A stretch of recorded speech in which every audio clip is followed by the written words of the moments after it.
December 17, 1944. 0530 hours. Honsfeld, Belgium. The Tiger tank S engine coughed, sputtered, and died. SSOBERSTURMBANNFHER Joachim Peiper slammed his fist against the hatch, the metallic clang echoing in the frozen dawn. His driver tried again, nothing. The fuel gauge sat on empty. Even the reserve was dry. Peiper climbed down, boots crunching on frost-hard soil. Round him stretched the most powerful armored spearhead the Wehrmacht had assembled for Hitler's Ardennes gamble. 67 tanks, 149 half-tracks, and nearly 5,000 Waffen-SS troops paralyzed for want of fuel. Through the mist, the abandoned American depot at Honsfeld came into view. Fires still smoldered in oil drums. Coffee steamed in metal cups, and lined up like an offering from the gods row upon row of olive-drab jerry cans. Thousands of them. Peiper's adjutant pried one open, inhaled, and nodded. High-octane American gasoline. The men fell upon the stockpile, refueling feverishly. Peiper walked among them, counting. The mathematics were staggering. 50,000 gallons. Enough to fuel his entire Kampfgruppe to the Meuse River. Enough, perhaps, to turn the offensive. But as he watched German tanks drink American fuel, the truth weighed on him like the fog. If the U.S. could abandon such abundance what Germany guarded with entire divisions, then the war was already lost. 6 months earlier, Albert Speer had warned Hitler. Allied bombing had shattered Germany's synthetic fuel plants. From producing 175,000 tons in April, output had collapsed to barely 5,000 by September. By contrast, in 1940 the United States produced 1.8 billion barrels of oil. Germany managed only 33 million, less than 2%. The Reich was waging mechanized war with horse-drawn logistics, while America drowned in petroleum. Major Friedrich Siemens had calculated that the Ardennes offensive required 4.5 million gallons just to reach Antwerp. Hitler allocated 5 million, but only half reached the front. The rest was lost to transport chaos. The plan depended entirely on capturing enemy depots. Weakness disguised as strategy. The Americans, meanwhile, had built the Pluto pipeline under the English Channel and the Red Ball Express, delivering 12,500 tons of supplies daily. By December, U.S. forces in Europe consumed 1.2 million gallons of fuel per day and still built reserves. Peiper knew fuel was more precious than ammunition. At 29, already decorated with the Knight's Cross with oak leaves and swords, he commanded the SCHWERPUNKT, the decisive thrust of the Ardennes. His Kampfgruppe had been issued just 31,000 gallons, barely enough for 50 miles. The Meuse lay 65 miles away. The math was failure from the start. On December 16, his column rolled forward under strict orders. Engines cut at halts longer than 5 minutes. Tanks in single file to conserve fuel. American depots priority above all else. Yet even as Peiper advanced, U.S. tank units nearby casually logged new deliveries, thousands of gallons at a time. Storage tanks already full. The contrast was fatal. What began with Germany's greatest remaining armored force soon ground into traffic jams on narrow forest lanes. At Lanzerath, 18 American reconnaissance men held up Peiper's column for 10 crucial hours. And so, on that frozen morning at Honsfeld, standing amid 50,000 gallons of captured American fuel, Joachim Peiper understood the truth. Germany had not merely miscalculated. It had misunderstood its enemy. The Reich was finished. During the delay at Lanzerath, Peiper's vehicles idled, burning away precious reserves. By the time they finally reached Honsfeld at dawn on December 17, the column had advanced just 20 miles, but consumed 40% of its fuel. At that rate, they would run dry before even reaching the halfway point to the Meuse. The depot at Honsfeld was no major installation, merely a forward fuel point for the U.S. 99th Infantry Division, what the Americans classified as a temporary Class IIIB depot. Yet what Peiper's men discovered there dwarfed the monthly fuel allocation of a German panzer division. His adjutant, Hans Gruber, later testified, "We found pyramids of jerry cans, each 5 gallons, stacked 3 meters high for perhaps 200 meters. The Americans had not even tried to destroy them. The haul was staggering high-octane aviation gasoline mixed with motor fuel, far above the 74 octane standard for German engines. Incredibly, the American fuel was too good, causing problems in several Maybach engines." As his men refueled, Sergeant Wilhelm Hoffmann searched the depot office and uncovered shipping manifests. Having once worked in imports, he could read English. The documents traced the gasoline's journey from Texas oil fields to New York, across the Atlantic to Liverpool, through Normandy, then trucked for 100 miles to Honsfeld, more than 6,000 miles in less than 6 weeks. I showed the papers to OBERSTURMBANNFHRER Peiper. Hoffman recalled in 1976. He read them twice, crumpled them, and said nothing. But his face went pale. We both understood. Private Ernst Kara found Stars and Stripes newspapers dated just 2 days earlier, announcing a new American pipeline from Cherbourg to Verdun capable of delivering 300,000 gallons per day. A single pipeline pushing more fuel daily than Peiper's entire Kampfgruppe would consume in the offensive. The contrast was devastating.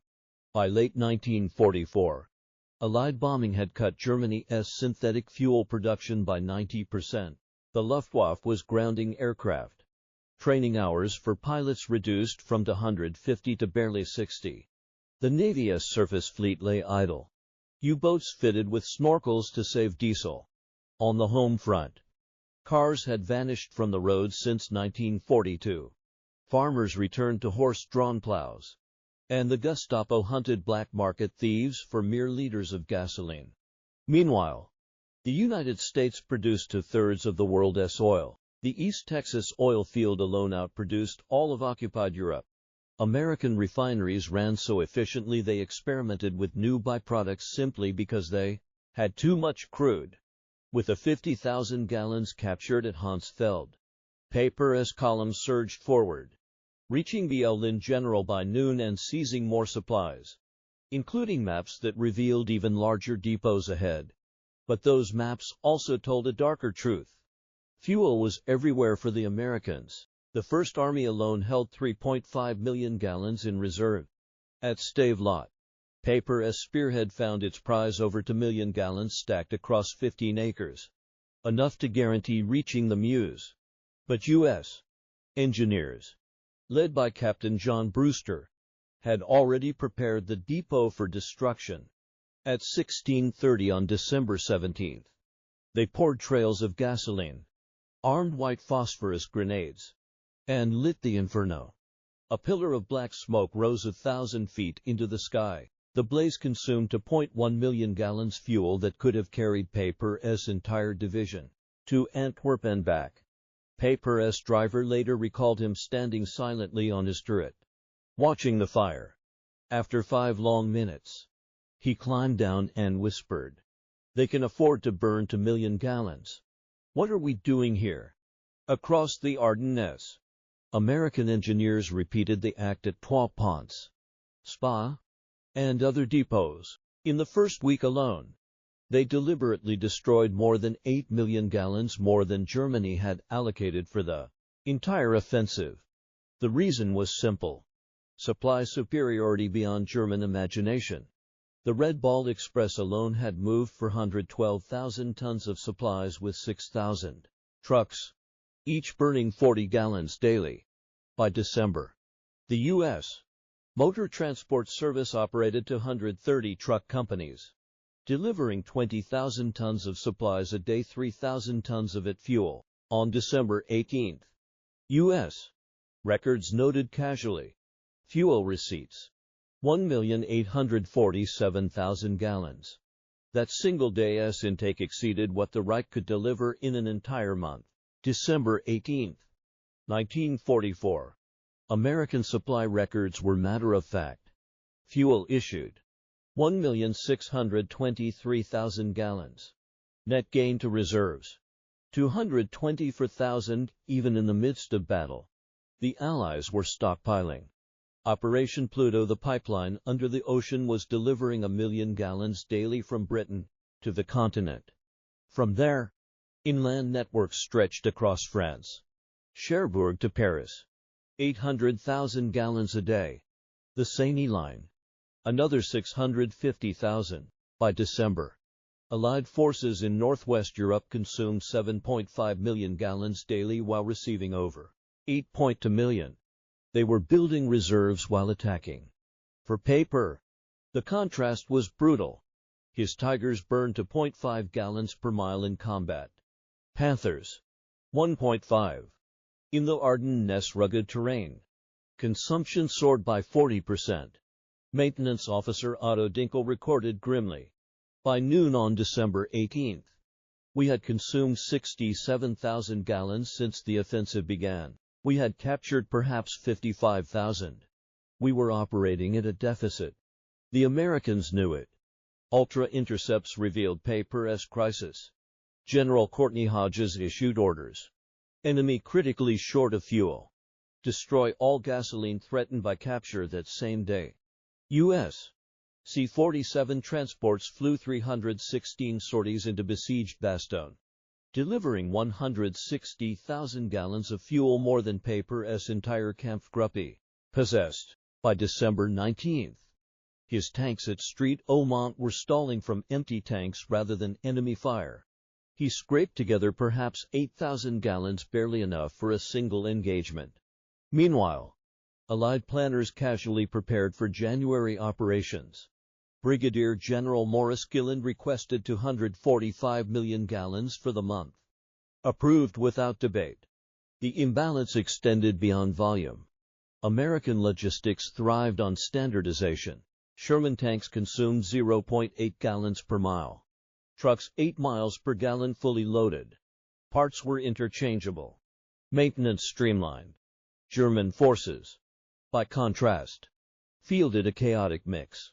Panthers and Tigers alongside captured French and Soviet vehicles, each demanding unique fuel, oil, or parts. Every difference multiplied failure. On December 20th, Peiper received a devastating radio message. Fuel convoy destroyed by Allied aircraft. No resupply possible. Continue with available resources. His commanders calculated the truth: barely 20 kilometers of fuel left. The Meuse still 30 kilometers away. Peiper admitted to his officers, "Gentlemen, we fight an enemy who burns more fuel to deny it to us than we received for this entire operation. What we captured at Honsfeld, which seemed miraculous, is nothing to them. We cannot win."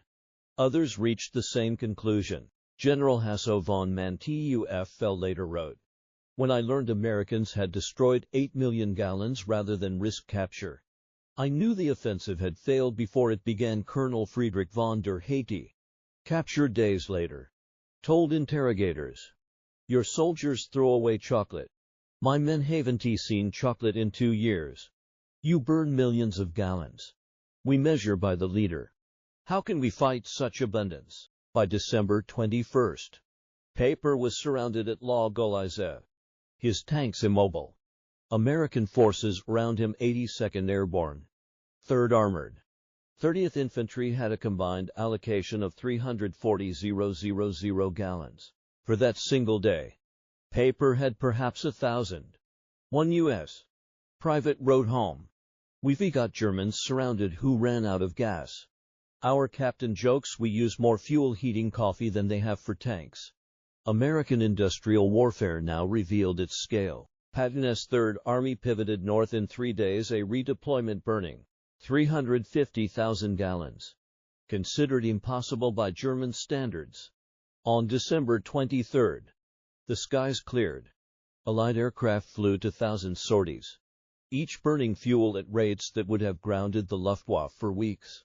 That night, Peiper abandoned his vehicles. Of 119 tanks and assault guns, 39 remained, but without fuel. They were destroyed. Out of 5,000 men, fewer than 800 escaped on foot. Field Marshal Walter Model. Reviewing captured reports. Read the numbers aloud. 50,000 gallons at Honsfeld. 2 million burned at Stavelot. 8 million destroyed across the Ardennes. He said quietly, "We are not fighting the same war." At the top, Hitler dismissed such figures as propaganda. But among the ranks, the truth spread. One soldier wrote home, "The Americans destroy more fuel daily than we receive monthly. They drive tanks like we march. This war is lost." Fuel was not merely Germany's weakness. It was proof that by 1944, industrial power had already decided the war. A new aircraft every 5 minutes. A ship every day. A tank every 7 minutes. By late 1944, the numbers alone told the story. The United States produced 1.8 billion barrels of oil.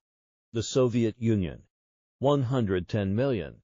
Germany, including all synthetic production, just 33 million. Japan, a mere 2.6 million. Combined, the Axis managed less than 2% of American petroleum output. Every German offensive after 1940 had been shackled by fuel shortages.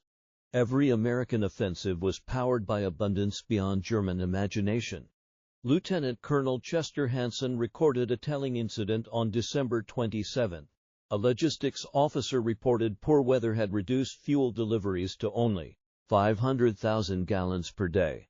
There was concern until someone noted this was more than Germany had allocated for the entire Ardennes offensive. Captured Germans spoke not of American firepower, but of waste. Seeing GIS discard half-eaten rations, pour gasoline onto campfires, or drive trucks recklessly through mud shattered morale more than artillery barrages, one officer admitted.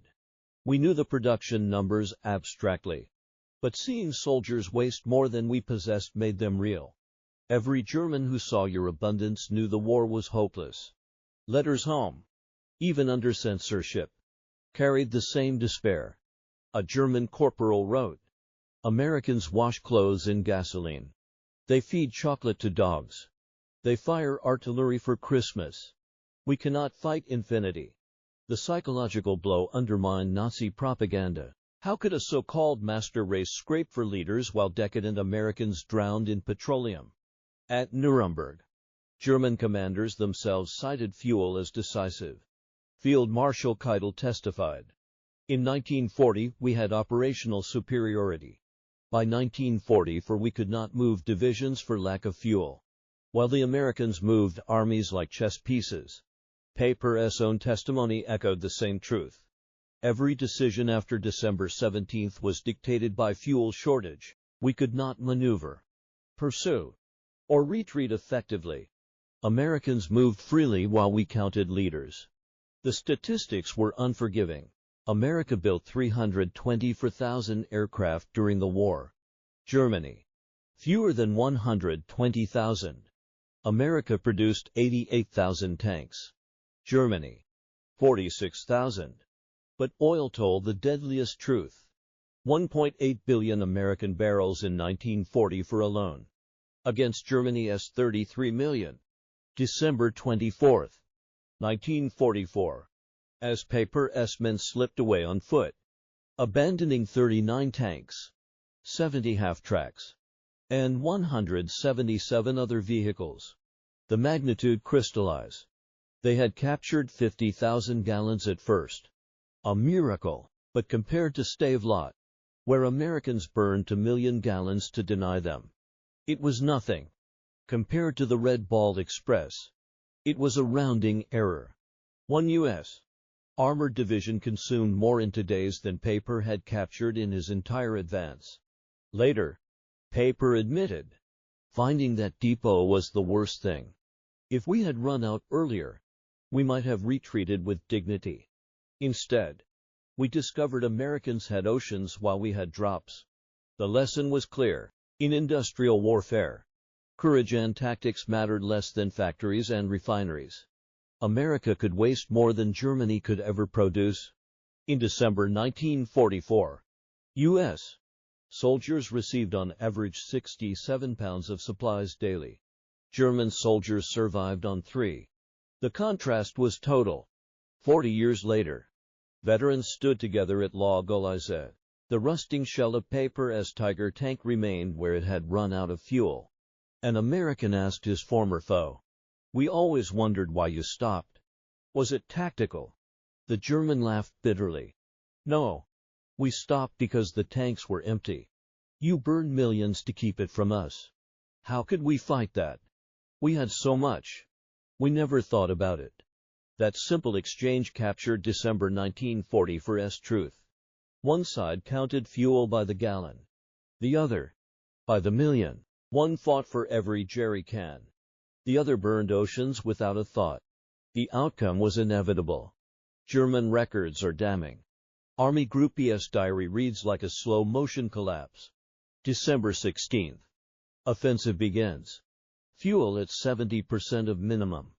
December 17th. Peiper captures 50,000 gallons. December 18th. American engineers destroy depots, 5 million gallons gone. December 19th. Fuel critical. Units immobilize. December 24th. Peiper abandons his armor. Exhausted of fuel. The contrast with U.S. records is staggering. First Army reports. December 16th. Reserves at 3.7 million gallons. December 17th. 2.2 million destroyed without hesitation. December 18th. 1.8 million gallons received. December 24th. Reserves climb back to 4.1 million. Where Germans hoarded cans, Americans treated millions as expendable. Beyond quantity lay technology. American refineries mastered catalytic cracking, producing higher-octane fuel at massive scale. U.S. aircraft ran on 100-octane gasoline, giving them performance German pilots could not match. American chemists perfected additives tetraethyl-lead, ethylene compounds, detergents that Germany could neither synthesize nor replace. Ironically, German engines sometimes struggled on captured American fuel, tuned as they were for inferior synthetic blends. The shortage shaped every German soldier's experience. Corporal Honsfeld wrote on December 20th. "We marched 30 kilometers through snow. Trucks stood empty. Ambulances useless. We passed American vehicles abandoned with engines running for warmth. They leave them running, we freeze and walk." Doctors confirm the same tragedy. Dr. Wilhelm Kirsten-G. later testified, "We had excellent surgeons, even captured American medical supplies, but no fuel for ambulances. Men died who could have been saved with 10 kilometers of transport." The reality shredded Nazi propaganda. Soldiers had been told Americans were weak, decadent, unfit for war. Instead, they discovered Americans could destroy more than Germany possessed. Goebbels' diary on December 28 noted serious morale problems. Soldiers' letters spoke openly of American superiority. Censorship COULDNT contained the truth. The myth of German racial dominance evaporated in the face of American logistics. Nuremberg testimony confirmed it. General JODL admitted, "After the Ardennes, we knew the war was lost. We played our last card and found the enemy held all aces by February 1945. German fuel production had collapsed entirely. The Luftwaffe was grounded. Training halted. Armored divisions sat motionless, destroyed piecemeal by Allied forces that never stopped moving." General Major Fritz Baulein described surrendering in April. "We had 42 operational tanks, crews, ammunition, but only 300 liters of fuel. Not enough for the next town. We destroyed our tanks and walked to captivity." The numbers sealed it. German offensive allocation: 5 million gallons. Fuel destroyed by Americans: 8 million. Daily U.S. consumption 7.5 million. Peiper's jackpot at Honsfeld 50,000 gallons amounted to 0.6% of a single day's American supply. The Battle of the Bulge cost 19,000 American lives, nearly 100,000 German. But its most devastating result was psychological. Every German soldier who saw American abundance knew the truth. Germany wasn't fighting a war. It was enduring an execution by arithmetic. At La Gauloise, a Tiger tank still sits, its fuel gauge empty. Visitors ask why such a weapon was abandoned. The answer is simple. No fuel. A monument to the moment tactical brilliance met logistical reality and lost.